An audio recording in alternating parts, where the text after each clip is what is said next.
Kembali di Corporate Action, pemirsa Garuda Indonesia dan anak usahanya GMF AeroAsia merambah lini bisnis baru yang masih berkaitan dengan industri penerbangan. Kita akan membahas prospek saham dan bisnis kedua perusahaan ini bersama Head of Investment Raswara Gian Investama Kiswoyo Adijo. Selamat pagi Mas Kiswoyo. Ya, selamat pagi. Mas Kis, kalau kita berbicara soal Garuda, mungkin banyak orang yang sudah sangat merindukan ingin berpergian begitu ya. Tapi sayangnya Garuda Indonesia kondisinya kita tahu saat ini. Tapi kalau Anda sendiri lihat Garuda Indonesia yang ingin terus mengudara begitu di langit Indonesia, di langit Nusantara, tapi ini fokusnya sekarang bergeser. Mereka bergeser ke bisnis kargo. Pendapat Anda seperti apa? Mau nggak mau ya, karena kalau kita lihat dengan kondisi corona, ada PPKM dengan persyaratan yang begitu banyak, bahkan kalau ada syarat harus tes PCR segala macam itu kan mahal. Memang harga tes PCR udah diturunkan belakangan ini. Tapi dengan begitu banyak persyaratannya ketat, terus juga ada kota-kota yang terkena PPKM, terus ada juga kebijakan dari beberapa pemerintah provinsi tertentu yang begitu mendarat harus tes lagi PCR-nya kan ada seperti itu. Itu memang menghambat istilahnya, jadi orang-orang pada malas berpergian. Tapi sebetulnya kalau dalam kondisi normal, Garuda ini adalah salah satu unggulan, karena kalau kita tahu brandednya dia sudah bagus, branding dia, pelayanan dia, full service dia itu sudah terkenal. Jadi memang saat ini yang bisa berjalan memang bisnis kargo, karena seperti mendatangkan vaksin itu kan Garuda sudah pakai Garuda terus ya. Itu kan seperti memang yang kargo lah yang masih bisa jalan gitu kan. Penumpang jalan ada, tapi mungkin tidak sebesar dulu. Sangat gitu. Terbatas ya. Karena dan itu kita terjadi di seluruh dunia, tidak hanya di Indonesia. Dan kita beruntungnya adalah Indonesia ini negaranya besar, jadi domestiknya masih ada. Kalau kita lihat kayak Singapura, cuma satu kota, satu pulau, mereka nggak ada domestik, mereka mati gitu kan. Kayak Malaysia, mereka juga terbatas. Jadi memang Garuda sebenarnya masih untung bahwa wilayah Indonesia besar, jadi domestik itu masih bisa, biarpun jumlah penumpang menurun, tapi kan kargo juga masih bisa bergerak. Kalau ke Singapura, kargo juga nggak bisa gitu. Jadi mungkin kalau bisa direkomendasikan, kalau dari sisi Anda sendiri sebagai analis melihatnya Garuda masih bisa sebaiknya mengembangkan fokus baru, diversifikasi ke kargo, tapi untuk carrier, untuk penumpang tidak ada salahnya untuk bisa masih melayani atau seperti apa sebaiknya untuk saat ini? Mereka masih melayani kok, cuma mungkin rutenya kan dikurangi. Misalnya sehari dulu bisa Jakarta Surabaya mungkin dulu sehari bisa sampai 12 kali lebih, mungkin dikurangi banget kan jam-jamnya itu. Saya tahu kok ada kurang-kurangi. Tapi ya itu memang hal yang wajar, dan memang saat ini fokusnya Garuda adalah supaya jangan sampai dibalikkan atau dibangkrutkan. Jadi kayak kemarin ada lessor, kalau memang sudah banyak pesawat yang nganggur ya sudah, daripada jadi beban mungkin pesawat dikembalikan. Tapi memang ini adalah tantangannya, di mana-mana kan lagi begini. Jadi lessor itu yang pesawat nyewa mau dikembali pun biasanya mereka nggak mau. Karena mereka kalau pesawat sudah dikembalikan itu bebannya di lessor. Artinya pesawat diem aja di bandara itu harus membayar fee sewa parkir pesawat, terus harus dijaga betul, terus ada maintenance-nya juga. Makanya biasanya kebanyakan lessor di seluruh dunia mereka nggak mau, jangan dibalikin, tetap kamu aja gitu. Nah itu kan jadi beban buat Garuda sebenarnya. Karena kemarin sudah ada yang berhasil dikembalikan ke Australia itu berusaha lah untuk dicicil, bagaimana juga berusaha kalau bisa dikurangi, dikembalikan dulu. Nanti gampang kalau permintaan domestik tumbuh lagi ya bisa ngambil pesawat lagi gitu. Jadi memang ini negosiasinya memang alot banget karena seluruh dunia lagi mengalami hal yang sama gitu. Jadi pihak lessor juga sudah agak malas lah untuk menerima pengembalian pesawat gitu. Pendapatan sebesar apapun atau sekecil apapun ini tetap diusahakan agar memang tetap ada pendapatan yang masuk untuk Garuda begitu ya.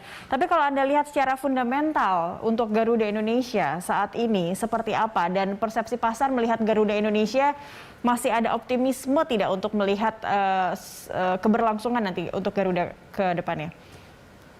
Pertama memang ini berkaitan industri penerbangan di seluruh dunia itu sama kondisinya, ini berkaitan dengan corona juga. Kalau kita kan belum tahu di corona kapan berakhirnya gitu kan. Ya diharapkan nanti mungkin tahun depan corona dianggap sebagai flu biasa gitu ya. Jadi penyakitnya sudah tidak mematikan lagi, dianggap biasa gitu kan. Harapan seperti itu. Mungkin pada saat itu bisnis Garuda termasuk penerbangannya airline-nya baru bisa bangkit sama dengan bisnis penerbangan di seluruh dunia.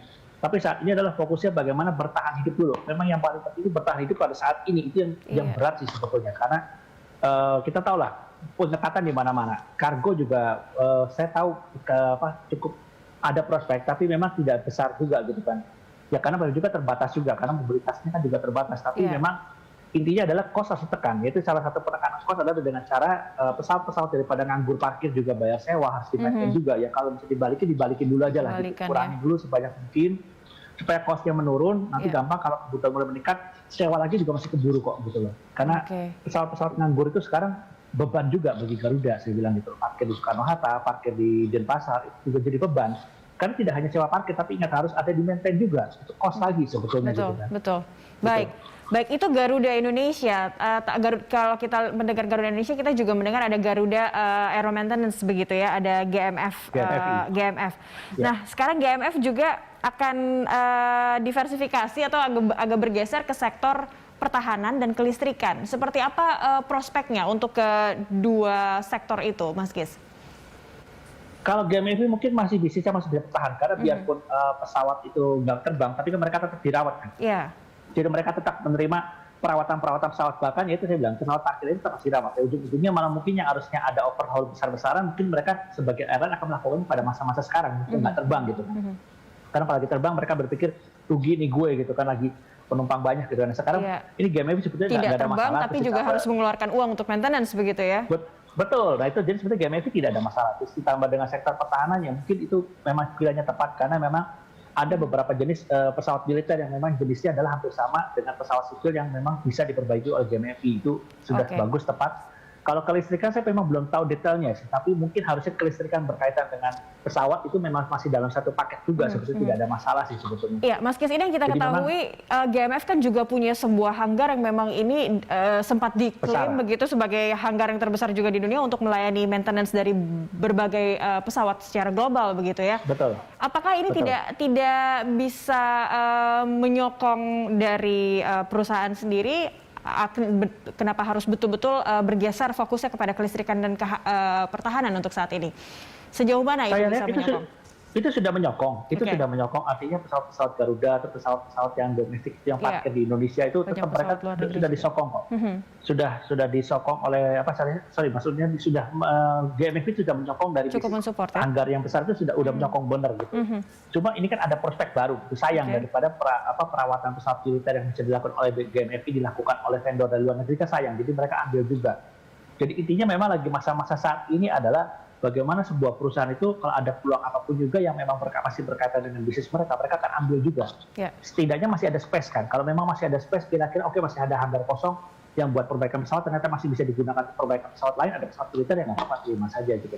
Karena memang intinya ya saya bilang di saat ini kita harus bisa survive sampai nanti kondisi normal lagi. Sesudah corona ini dianggap wabah biasa, industri penerbangan sudah kembali pulih, nah itu sambil menunggu masa itu kita harus bisa survive. Segala cara lah kita akan lakukan, harus dilakukan. Intinya itu ya, perusahaan penerbangan harus survive untuk saat ini karena sebenarnya masih banyak sektor atau lini yang bisa diusahakan oleh perusahaan penerbangan, salah satunya oleh GMF dan juga GMFI begitu ya, Garuda dan GMFI. Kalau Anda lihat sebagai grup yang juga punya banyak anak usaha begitu ya, Mas Gis, dengan sektor yang juga berbeda-beda yang saling mendukung satu sama lain, sebenarnya integrasinya seperti apa, dan di kondisi saat pandemi ini juga apa yang bisa dilakukan oleh perseroan untuk secara keseluruhan anak usaha masing-masing ini? Sebetulnya sudah bagus ya, karena kayak seperti Garuda kan punya anak yang Citylink itu yang untuk low cost carrier, itu mereka kan sampai ada menggratiskan tes rapid test, tes yang untuk penumpang mereka supaya tidak memberatkan beban penumpang kan. Artinya supaya penumpang yang mau pergi mau mikir lagi pun bisa dikasih gratis kan, mereka jadi tetap pergi gitu kan. Ya itu sudah bagus, artinya memang kalau lihat dari rute dalam kondisi normal aja itu rutenya Garuda sama Citylink itu sudah disesuaikan, artinya low cost dengan full service sudah disesuaikan, digabung dengan bisnis GMFI juga itu anak masnya dia kan, itu karena itu kan bagian maintenance-nya juga itu mereka sudah tidak hanya menerima maintenance dari pesawat Garuda tapi juga pesawat-pesawat lain gitu kan. Terus juga mereka kalau nggak salah ada bisnis jasa catering itu kan juga mereka tetap melakukan, masih di grup sendiri juga mereka tetap jalankan. Jadi kalau dilihat sebetulnya mereka sudah on the track, cuma memang sikonnya belum mendukung untuk pemulihan kondisi ekonomi, otomatis pemulihan perjalanan, ya otomatis mereka memang lagi sulit-sulitnya lah. Tapi gimana caranya, yaitu mereka tetap berusaha untuk survive dulu, tetap bagaimana juga harus terbang, karena gini, pilot itu kalau sudah kelamaan nggak terbang, itu biasanya mereka kehilangan feelingnya atau instingnya itu hilang, jadi mereka harus belajar lagi. Jadi memang kadang-kadang harus dibiasakan, mungkin di dalam 1 bulan harus ada pilot itu, seorang pilot harus ada terbang, harus ada terbangnya, ada jam terbangnya dalam 1 bulan. Nah, mau nggak mau harus ada rute-rute yang tetap harus dijalankan, supaya pilot-pilot ini tetap dilatih gitu kan, tetap terbang, instingnya tetap nyala gitu loh. Kalau kan bahaya gitu loh nanti.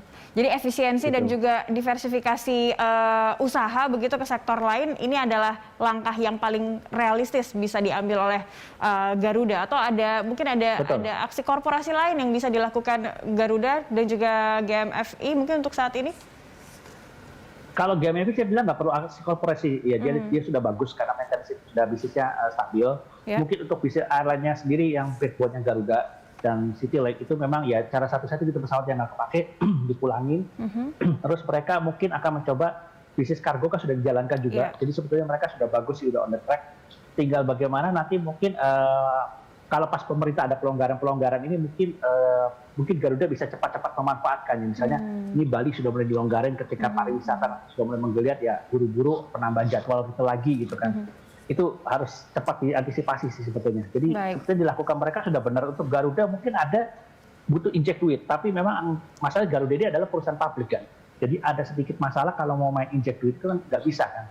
Harus ISUS juga dan sebagainya. Memang aksi corporate action-nya ini agak-agak rumit karena penyelamatan sebuah perusahaan publik dengan perusahaan non publik itu tidak. Kalau non publik langsung disuntik duit sama pemerintah selesai gitu kan. Nah kalau publik ini kan harus melalui RUPS lagi, harus ISUS lagi dan sebagainya. Itu kan mekanismenya panjang ya. Jadi memang inilah kendalanya kalau perusahaan publik ada sedikit masalah tidak keuangan. Tidak segampang itu juga untuk menginjeksi fund begitu ya. Modalnya. Ya, baik. Mas Kis, kita akan kembali membahas topik ini di segmen berikutnya. Pemirsa tetaplah bersama kami, Dialog Corporate Action akan kembali sesaat lagi. Pemirsa, Garuda Indonesia telah melantai di Bursa Efek Indonesia sejak 2011. Sementara anak usahanya GMF AeroAsia listing di BEI pada 2017. Rekan Cikal Multazam akan menyampaikan berbagai informasinya untuk Anda. Silakan Cikal. Baik Cakri dan juga pemirsa, Garuda Indonesia dan GMF AeroAsia telah mengalami berbagai dinamika di pasar saham kita. Kita simak datanya. Baik Cakri dan pemirsa, kita simak untuk PT Garuda Indonesia Persero Tbk memiliki kode saham GIAA.